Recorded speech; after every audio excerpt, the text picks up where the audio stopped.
এখন ট্রেন্ডিংয়ে আপনি দেখতেই পাবেন যে ইমরান ভার্সেস আসিম মুনির, এটা এখন ট্রেন্ডিংয়ে আছে।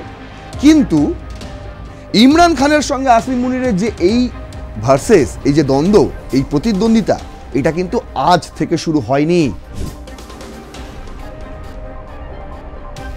আসিম মুনির শুধু চান ভারতের সঙ্গে যুদ্ধ হোক, এটাই তার একমাত্র মোটো। যুদ্ধ হলেই তার ফায়দা। যত মৌলবাদী ভাবধারাকে তিনি বাঁচিয়ে রাখে, না হলে কেউ ওই মোহাম্মদ আলী জিন্নার দ্বিজাতি তত্ত্ব আবার নতুন করে 2025 সালে এসে উস্কে দিতে পারে। That is left for them is to now murder me.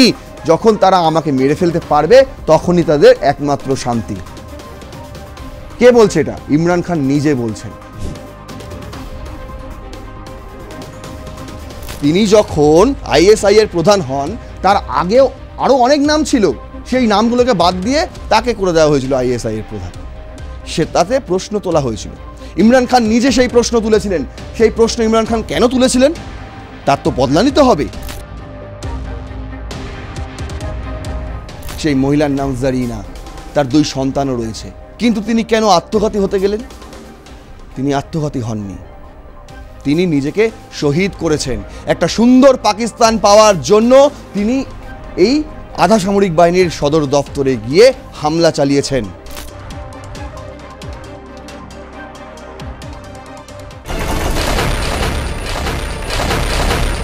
প্রায় 1 মাস ধরে বুনে চলা একটা সন্দেহ আপাতত কেটেছে।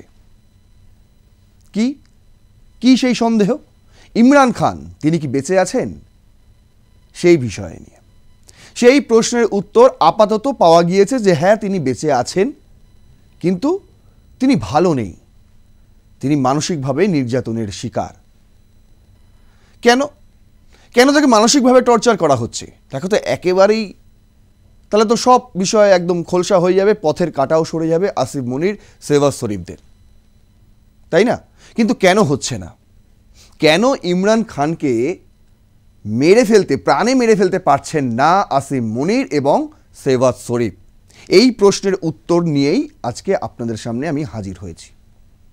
থাম্বনেল দেখেই বুঝতে পেরেছেন যে কেন ইমরান খানের অ্যাসাসিনেশন অসম্ভব।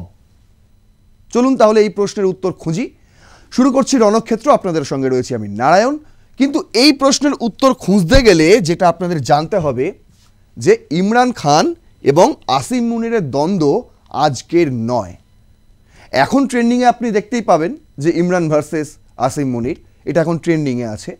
কিন্তু ইমরান খানের সঙ্গে আসিম মুনিরের যে এই ভার্সেস, এই যে দ্বন্দ্ব, এই প্রতিদ্বন্দ্বিতা, এটা কিন্তু আজ থেকে শুরু হয়নি। প্রথমে আপনাদের বলে রাখা ভালো, ইমরান খান সেই ব্যক্তিত্ব, যেই ব্যক্তিত্ব একটা বেটার বাংলাদেশের স্বপ্ন দেখেছিলেন। তিনি একজন উদারতান্ত্রিক মানুষ, ইসলামে বিশ্বাস করেন কিন্তু গোঁড়া নন। বুঝতে পেরেছেন? মৌলবাদী নন তিনি সবাইকে নিয়ে চলতে ভালোবাসেন। তার নেতৃত্বেই 1992 সালে পাকিস্তান প্রথমবারের মতন ক্রিকেটে বিশ্বকাপ অর্জন করেছিল, জিতেছিল। তার নেতৃত্বেই পাকিস্তান আবার একটা গণতান্ত্রিক পথে এগিয়ে যাচ্ছিল। হ্যাঁ, কিছু আর্থিক বাধা এসেছিল, সেটা তাকে সময় দেওয়া হলে সেই জিনিসটাও তিনি কাটিয়ে ফেলতে পারতেন, কিন্তু সেই সময়টা তাকে দেওয়া হয়নি।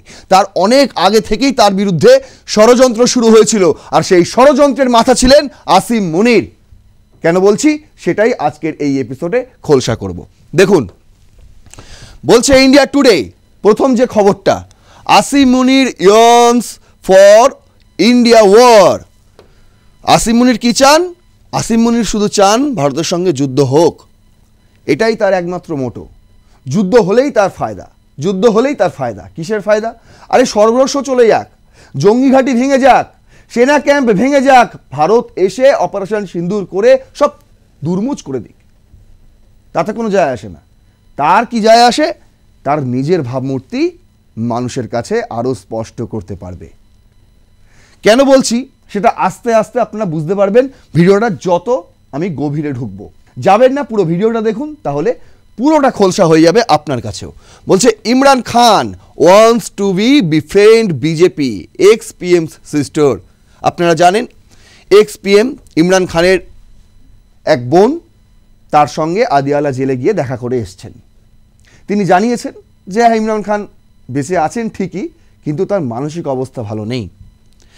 আর তিনি বেরিয়ে এসে কি বলেছেন? বলেছেন যে আসিম মুনির চায় শুধু ভারতের সঙ্গে যুদ্ধ হোক, কিন্তু ইমরান খান চায় ভারতের সঙ্গে বন্ধুত্ব, বিশেষ করে ভারতীয় জনতা পার্টি, এই মুহূর্তে ভারতের যে শাসক দল ভারতীয় জনতা পার্টি। কি বলছে? In an all out attack on Pakistani army chief Asim Munir, Imran Khan's sister called him a radical Islamist, একজন মৌলবাদী ইসলামিক। কাকে বলছে? আসিম মুনিরকে বলছেন। কে বলছেন? ইমরান খানের বোন। And an Islamic conservative who yearn to for a full scale war with India, এবং তিনি ইসলামকে রক্ষণ করে। বুঝতে পেরেছেন? মানে যত মৌলবাদী ভাবধারাকে তিনি বাঁচিয়ে রাখে, না হলে কেউ ওই মোহাম্মদ আলী জিন্নার দ্বিজাতি তত্ত্ব আবার নতুন করে 2025 সালে এসে উস্কে দিতে পারে? এই প্রশ্নটা আপনার কাছে রাখলাম। সেই বিষয়টাই কিন্তু খোলসা করেছেন কে? ইমরান খানের বোন। তিনি বলেছেন যে আসিম মুনির শুধুই ইন্ডিয়ার সঙ্গে ফুল স্কেল যুদ্ধ চান, এটাই তার একমাত্র ভবিষ্যৎ, এটাই তার একমাত্র লক্ষ্য, যে যুদ্ধ হলেই তার ভাবমূর্তি বেড়ে যাবে। বুঝতে পেরেছেন কেন কেন বলছে এই কথা? দেখুন, radicalised Islamist Asim Munir yearns for a full scale war with India while Imran Khan tried to befriend India and BJP. One of the three sisters of the jailed former Pakistan Prime Minister said in an interview with Yalda Hakim of Sky News. Yalda Hakim, তিনি sky নিউজের anchor, তার সঙ্গে ইন্টারভিউতে আলিমা খান, ইমরান খানের আরও একজন বোন, তিনি বলছেন levelled the Pakistani army chief and Islamic conservative while terming her brother he pure liberal, যেখানে তিনি বলছেন যে আসিম মুনির একজন ইসলামিক রক্ষণশীল ব্যক্তি, তিনি মৌলবাদকে রক্ষা করার জন্য যা খুশি তাই করতে পারেন। অন্যদিকে আমার ভাই একজন পিওর লিবারেল, একজন মুক্ত উদারপন্থী মানুষ। বুঝতে পারছেন? Aleema's all out attack against Munir, who is said to be become Pakistan first chief of defence force, CDF হতে যাচ্ছেন কে? Asim Munir, comes a day after her sister was allowed to meet Imran inside Adiala jail amid rumours of his murder. যখন তার বিরুদ্ধে উঠেছিল একটা গুজব যে ইমরান খান হয়তো আর নেই, ঠিক সেই সময় তাকে দেখা করতে দেওয়া হয়েছিল। কে দেখা করেছিলেন? বলছে Imran Khan's all out on Asim Munir, এক বোনকে দেখা করতে দেওয়া হয়েছিল যার নাম উজমা খানুম। ডক্টর উজমা খানুম ইমরান খানের সঙ্গে দেখা করেছিলেন। দেখুন, সেই সাক্ষাতে উজমা খানুমকে ইমরান খান যা যা কথা বলেছেন তিনি বাইরে এসে সেই বক্তব্যই রেখেছিলেন। বলছে even Imran Khan in a blistering statement on Tuesday called Munir a mentally unstable tyrant. বুঝতে পেরেছেন? বলছে আসিম মুনির একজন মানসিকভাবে অস্থিতিশীল ব্যক্তি, শুধু তাই নয় তিনি একজন অত্যাচারী। and allege that the field marshal should be held responsible if anything happened to him inside jail. তার সঙ্গে ইমরান খানের সঙ্গে এই মুহূর্তে জেলের ভেতর, আদিয়ালা জেলের ভেতর যা যা কর্মকাণ্ড চলছে, অনেকে বলছেন তাকে নাকি মানসিকভাবে ভারসাম্যহীন করে দেওয়ার জন্য ওষুধ দেওয়া হয়, অনেকে বলছেন তাকে অত্যাচার করা হয়, মারধর করা হয়। কিন্তু কি বড় বড় কথা আসিফ খোয়াজা বলেছিলেন কিছুদিন আগে, আপনাদের শুনিয়েছিলাম, তিনি নাকি 5 স্টার হোটেলের মতন ফেসিলিটি পাচ্ছেন। তার মেনুতে যা যা খাবার থাকে সেই সমস্ত খাবার নাকি 5 স্টার হোটেলের মেনুতেও থাকে না। আসিফ খোয়াজা তার এরকম বক্তব্য ছিল, ঠিক আছে? কিন্তু এখানে দেখুন কি বলছে, এখানে দেখা করার সময়, দেখা করার পর তার বোন এসে কি বলছে, অবস্থা খুব খারাপ, দেখে খুব কান্না পাচ্ছে তার। Asim Munir is the most tyrannical dictator in history and he is mentally unstable. All that is left for them is to now murder me, Imran said in an emotionally charged message that was released by his party shortly after his sister Uzma Khanum was allowed to meet him.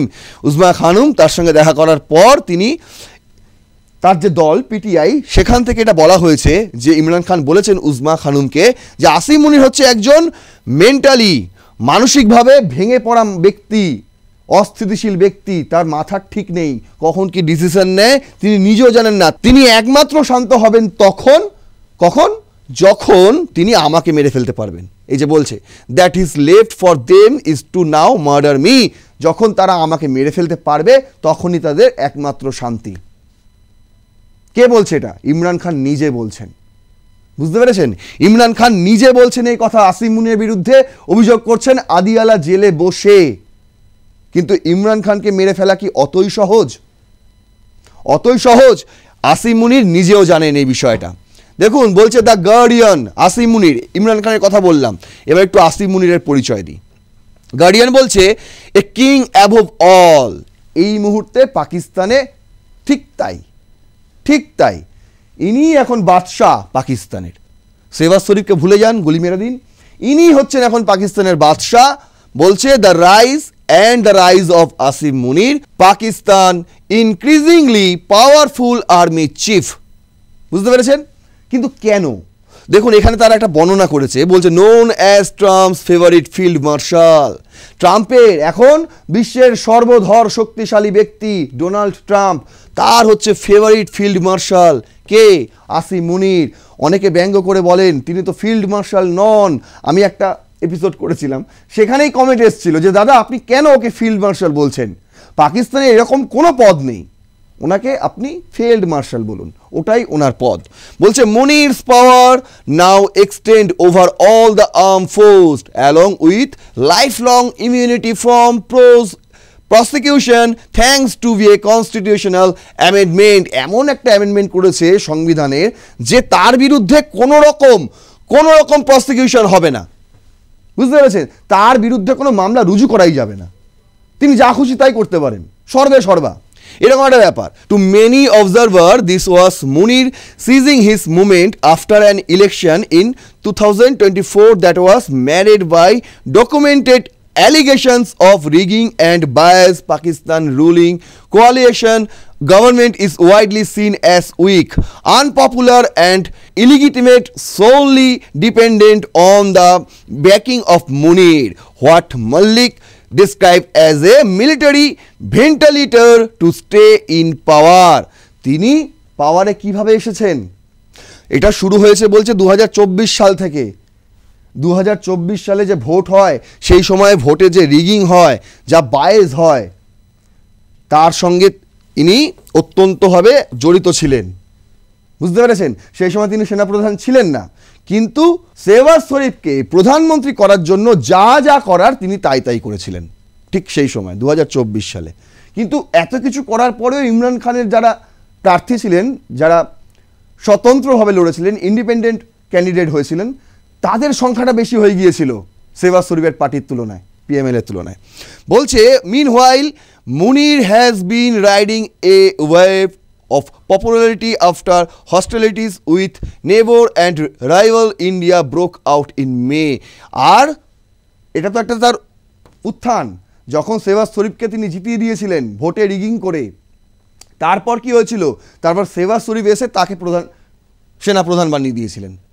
বুঝতে পেরেছেন? মানে বিনিময় প্রথা, take and give policy. তারপরে কি হয়েছিল? কিন্তু তখনও তিনি অতটা পপুলারিটি ছিলেন না পাকিস্তানে। কখন হলো তিনি বেশি জনপ্রিয়?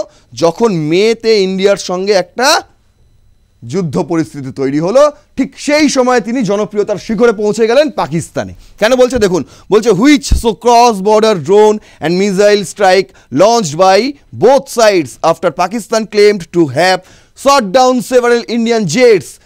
সেই সময় এইসব বলা হয়েছিল, Munir claimed victory over India. বলছে নাকি ইন্ডিয়ার একের পর এক যুদ্ধ বিমান পাকিস্তান নামিয়ে ফেলেছে। মুনির সেই সময় দাবি করেছিল যে পাকিস্তান এই যুদ্ধে জিতে গিয়েছে। কোনটা কথা বলা হচ্ছে? মে মাসে যে অপারেশন সিন্দুর হলো, সেটাতে মুনির পাকিস্তানে দাবি করেছিল আমরা জিতে গেছি, আমরা এই যুদ্ধ জিতে গেছি।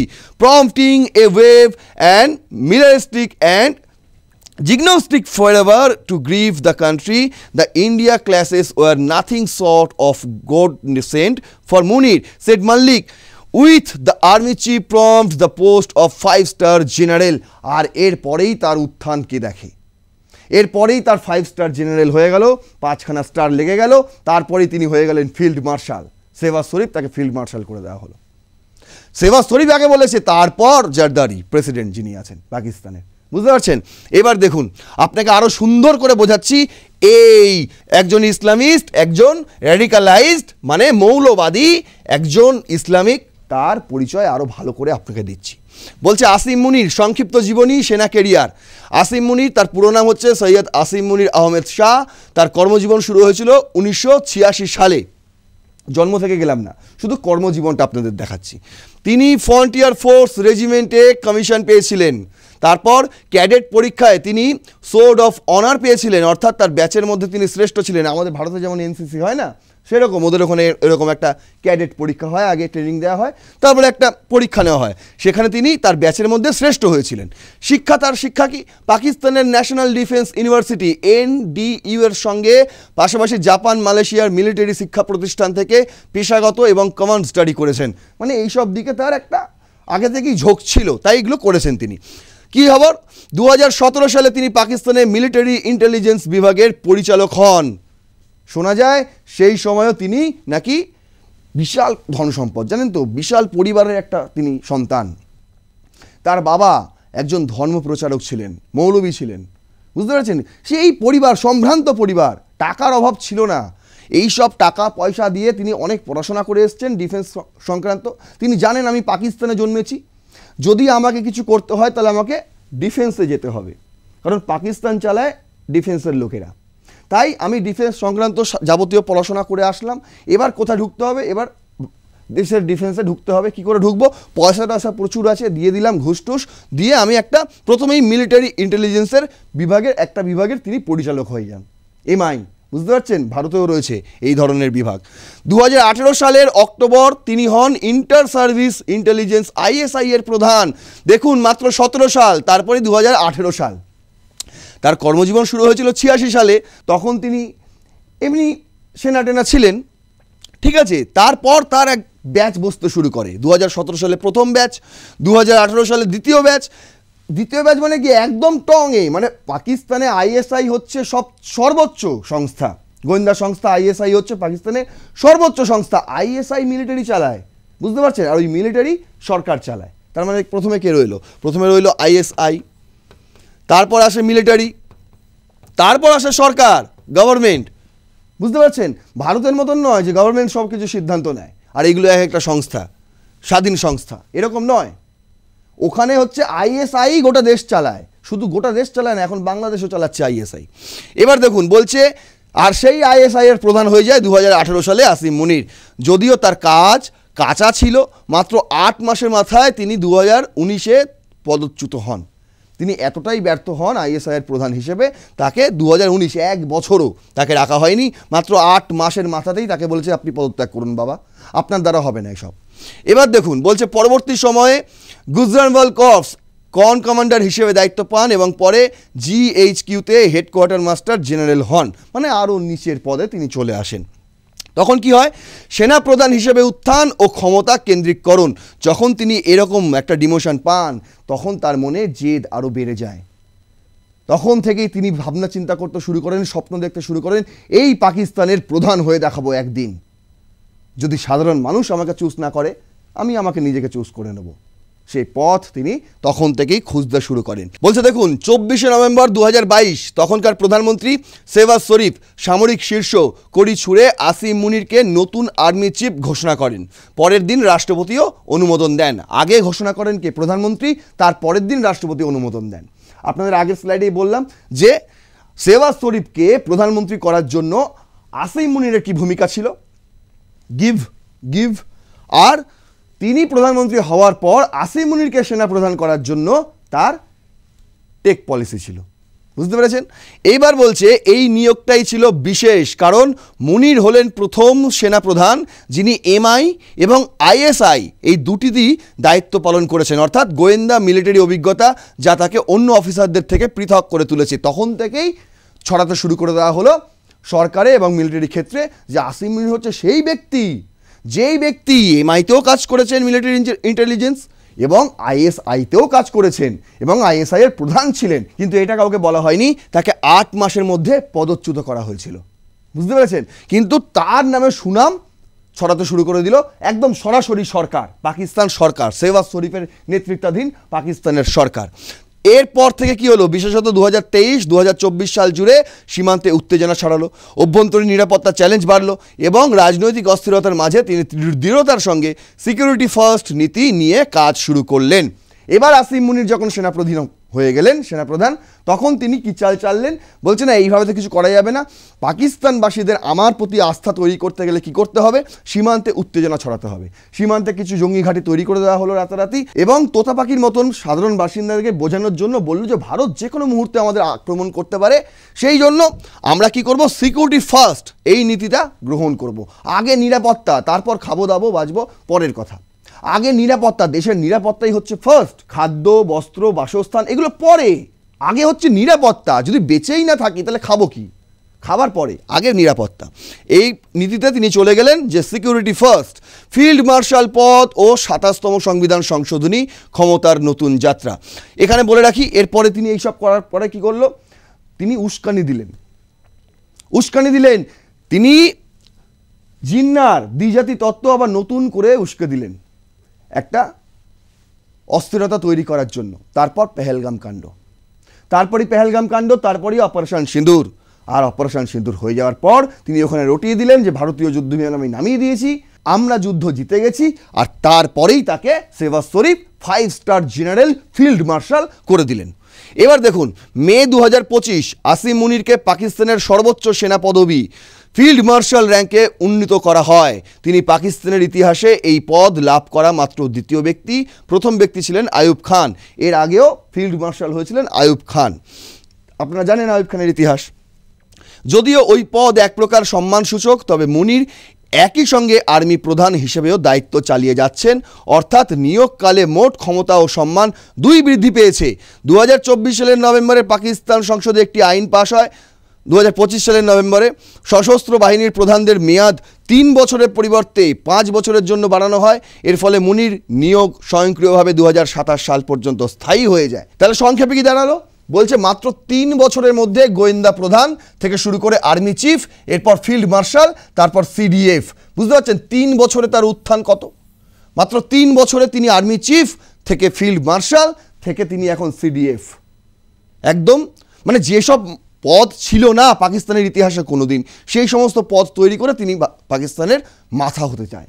বলছে ইমরান খানের সঙ্গে তার কি দ্বন্দ্ব, 2019 সালে যখন মুনির ছিলেন আইএসআই এর প্রধান, তখন তিনি প্রধানমন্ত্রী ইমরান খানের নেতৃত্বাধীন সরকারের বসেছিলেন প্রভাবশালী, কিন্তু এই সময় বিনা শর্তে আইএসআই এর বিরুদ্ধে কড়া ভূমিকা গ্রহণ করেছিল মুনির। বিশেষত তখন তার বিরুদ্ধে অভিযোগ উঠেছিল যে তিনি ইমরান খানের স্ত্রীকে নিয়ে দুর্নীতি সংক্রান্ত গোয়েন্দা রিপোর্ট জমা দিয়েছেন।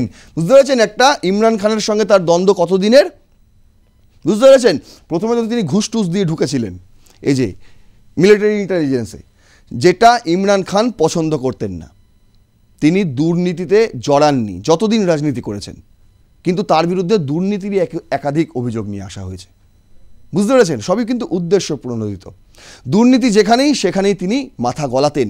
এই বিষয়ে তিনি মাথা গলিয়েছিলেন যে তার কিভাবে নিয়োগ হয়ে গেল আসিম মুনির, কোথা থেকে চলে এলো। তিনি যখন আইএসআই এর প্রধান হন, তার আগেও আরও অনেক নাম ছিল, সেই নামগুলোকে বাদ দিয়ে তাকে করে দেওয়া হয়েছিল আইএসআই এর প্রধান। তাতে প্রশ্ন তোলা হয়েছিল, ইমরান খান নিজে সেই প্রশ্ন তুলেছিলেন। সেই প্রশ্ন ইমরান খান কেন তুলেছিলেন, তার তো বদলা নিতে হবে। সেই কারণে তিনি ইমরান খানের স্ত্রীর নামে একটা দুর্নীতি সংক্রান্ত গোয়েন্দা রিপোর্ট তৈরি করেন। সেই কারণে মুনির আইএসআই এর প্রধানের পদ থেকে সরিয়ে দেওয়া হয়। এটা মুনির এবং ইমরান খানের মধ্যে সংঘর্ষের শুরু। যখন এরকম একটা ভুল রিপোর্ট তিনি তৈরি করেন, তখন ইমরান খান কি বলেন যে না, অনেক সয়ে নিয়েছি, আর নয়, এবার আসিম মুনিরকে বাদ দিন। তখন তাকে বাধ্য করা হয় আইএসআই এর, মাত্র 8 মাসের মাথায় তিনি আইএসআই এর প্রধান থেকে পদচ্যুত হন। পরবর্তী সময়ে 2022 সালে যখন ইমরান খান ক্ষমতাচ্যুত হয়ে গিয়েছিলেন এবং নতুন প্রধানমন্ত্রী হলেন শেহবাজ শরীফ, ঠিক তখনই মুনিরকে সেনাপ্রধান করা হয়।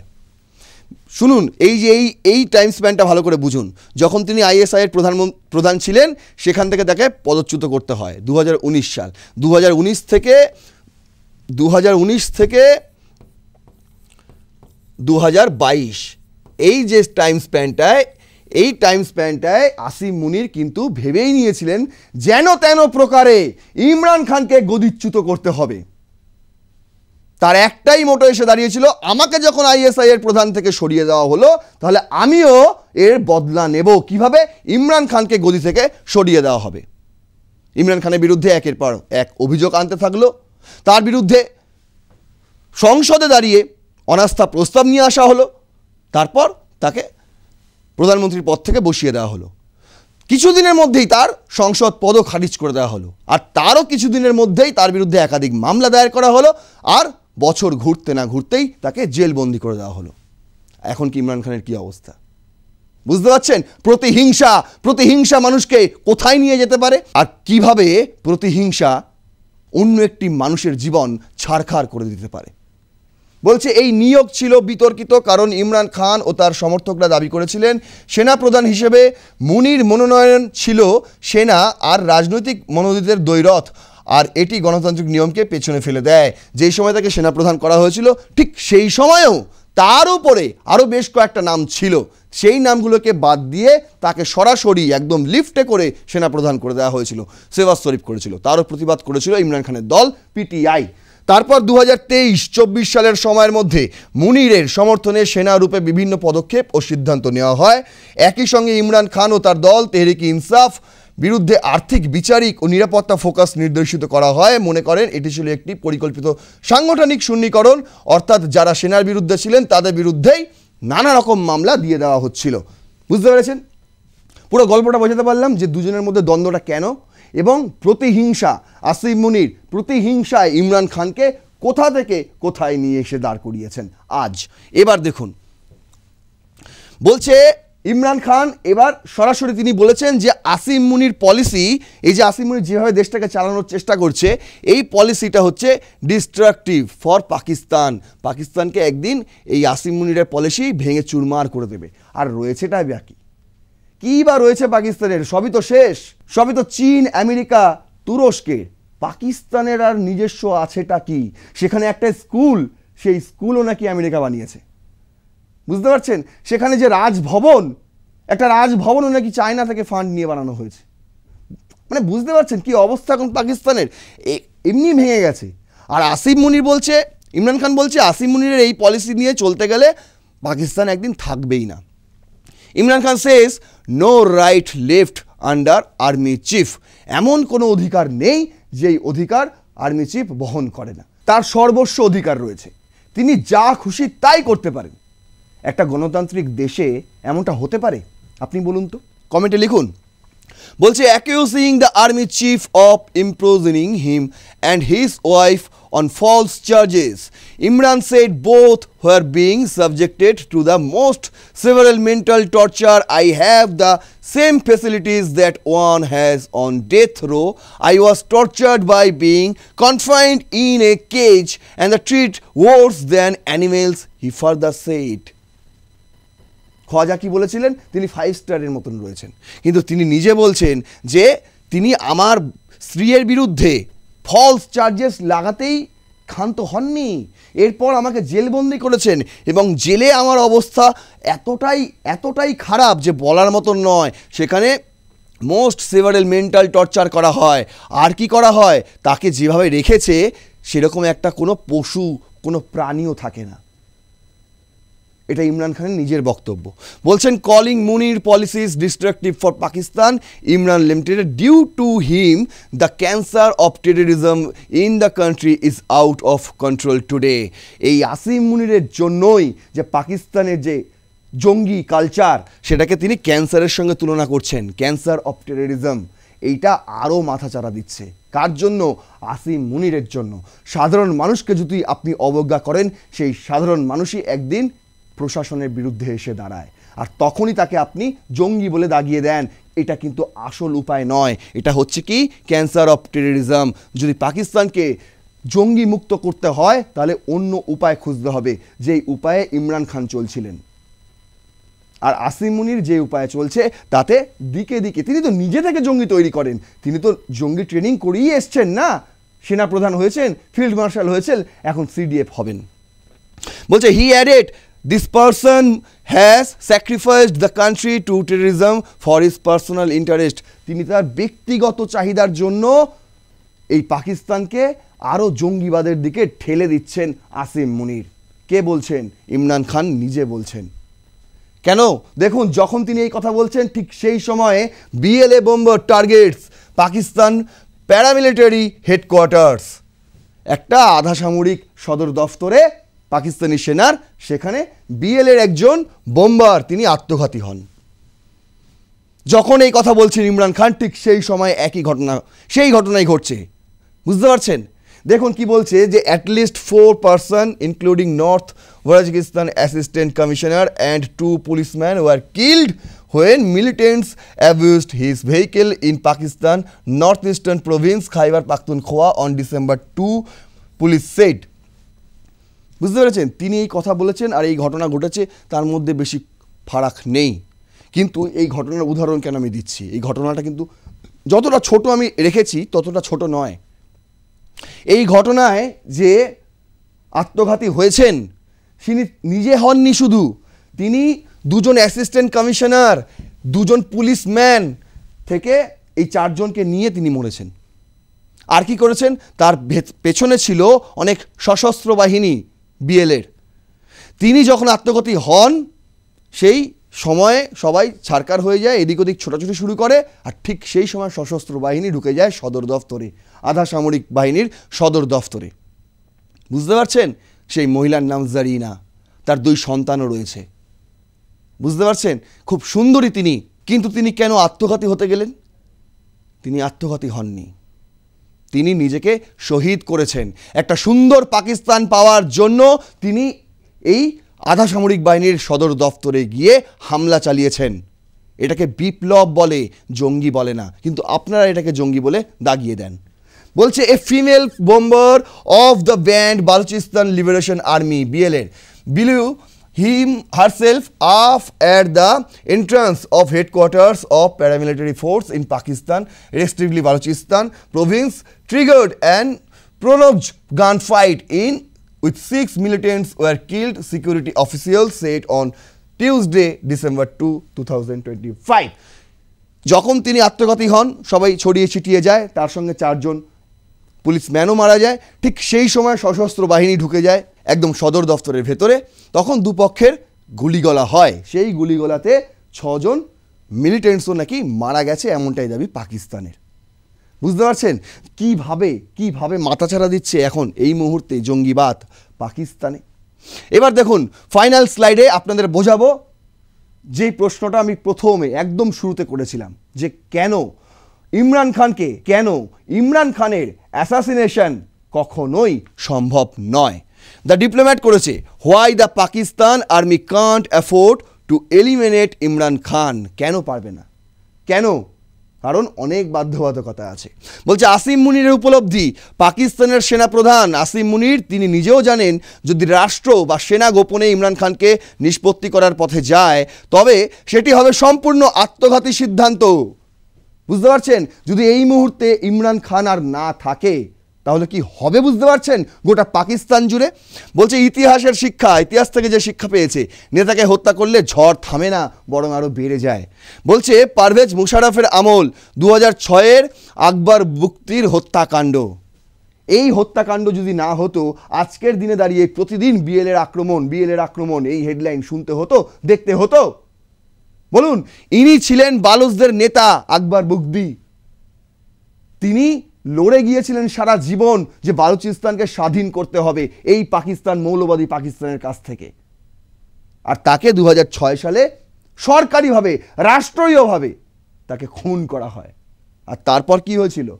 তারপর আপনারা দেখতেই তো পান এখন এই বিএলএফ একটা পুরো ফ্রন্ট হয়ে গেছে, বালুচ লিবারেশন ফ্রন্ট।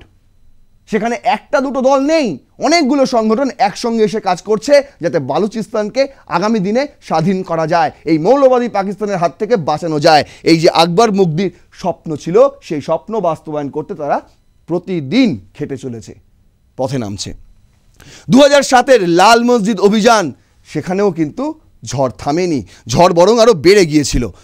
সামাজিক বিদ্রোহ বেড়ে যায়। কি বলছে, সেনাবাহিনী যখন লক্ষ্যভিত্তিক দমন চালিয়েছে তখন তার পরিণতি হয়েছে সামাজিক বিদ্রোহ ও রাজনৈতিক বিপর্যয়। আসিম মুনির তিনি এই যে ক্ষমতা, নিজের ক্ষমতা বাড়িয়ে তুলছেন, সেই ক্ষমতা আর থাকবে না যদি এই মুহূর্তে ইমরান খানকে সরিয়ে ফেলা হয়। তাই কি করছে, তাই আসিম মুনির চাইছে ইমরান খানকে যদি অন্যত্র পাঠিয়ে দেওয়া যায়। এটাও আপনাদের বলছি, আগে এটা পড়ে নি। বলছে ইমরান খান এক প্রদেশের নেতা নন, ইমরান খান পাকিস্তানের সবচেয়ে জনপ্রিয় রাজনীতিবিদদের মধ্যে একজন। তার সমর্থন পাঞ্জাবের বাইরেও বিস্তৃত, বিভিন্ন অঞ্চল ও সম্প্রদায়ে তার গ্রহণযোগ্যতা রয়েছে। এই প্রেক্ষাপটে তাকে গোপনে সরিয়ে দেওয়া মানেই হবে কেন্দ্রীয় রাজনৈতিক বিস্ফোরণ, সেটা আসিম মুনির নিজেও জানেন। আর হত্যার ফলে শহীদ ইমরান খান ভয় সেনাবাহিনীর। যদি তাকে হত্যা করা হয় তিনি কিন্তু শহীদ আখ্যা পাবেন। যদি ইমরান খানকে হত্যা করা হয় তিনি পরিণত হবেন নতুন প্রজন্মের শহীদ হিসেবে, কারণ নতুন প্রজন্মের কাছে ইমরান খানের গ্রহণযোগ্যতা অনেক বেশি এই আসিম মুনিরের থেকে। বলছে যুব সমাজ ও মধ্যবিত্ত শ্রেণীতে তার ভাবমূর্তি আরও বিস্ফোরকভাবে বেড়ে যাবে, পিটিআই আরও শক্তিশালী হয়ে ফিরে আসবে। এটাই সেনাবাহিনী ও রাজনৈতিক অভিজাতদের সবচেয়ে বড়। যেভাবে বিএলএ আরও শক্তিশালী হয়েছে ঠিক সেইভাবেই যদি ইমরান খানকে অ্যাসাসিনেট করা হয় তাহলে পিটিআইও আরও শক্তিশালী হবে। এমনটাই কিন্তু আতঙ্ক গ্রাস করেছে আসিম মুনিরও। তাই সেনার কাছে ইমরানকে শেষ করা যুক্তিসঙ্গত নয়। গুজব ছড়ালেও বাস্তবে সেনাবাহিনী জানে ইমরান খানকে মেরে ফেলা রাজনৈতিকভাবে বোকামি, কৌশলগতভাবে ক্ষতিকর এবং পাকিস্তানের অভ্যন্তরীণ স্থিতির জন্য বিপজ্জনক। কে বলছে? দ্য ডিপ্লোম্যাট বলছে। বুঝতে পারছেন? তাই এখন আসিম মুনির তিনি স্বপ্ন দেখছেন কিভাবে ইমরান খানকে গোপনে অন্যত্র সরিয়ে দেওয়া যায়, অন্য কোনো দেশে অ্যাসাইলামে পাঠিয়ে দেওয়া যায়। তাহলে সেখানে তিনি থাকবেন, এখানেও তার জনপ্রিয়তা কমে যাবে, তিনি মরলেও না, মানে সাপও মরলো লাঠিও ভাঙলো না। কিন্তু সেই স্বপ্নও কি পূরণ হবে? ভবিষ্যতে কি হয় সেদিকে আমাদের অবশ্যই নজর থাকবে। আমার যদি এই ভিডিওটি ইনফরমেটিভ লাগে অবশ্যই শেয়ার করুন, আপনাদের মতামত জানান কমেন্টে লিখে, লাইক করুন ভিডিওটি, সাবস্ক্রাইব করুন আর+ নিউজ 24x7 এই ইউটিউব চ্যানেলটি এবং দেখতে থাকুন রণক্ষেত্র। জয় হিন্দ, বন্দে মাতারাম।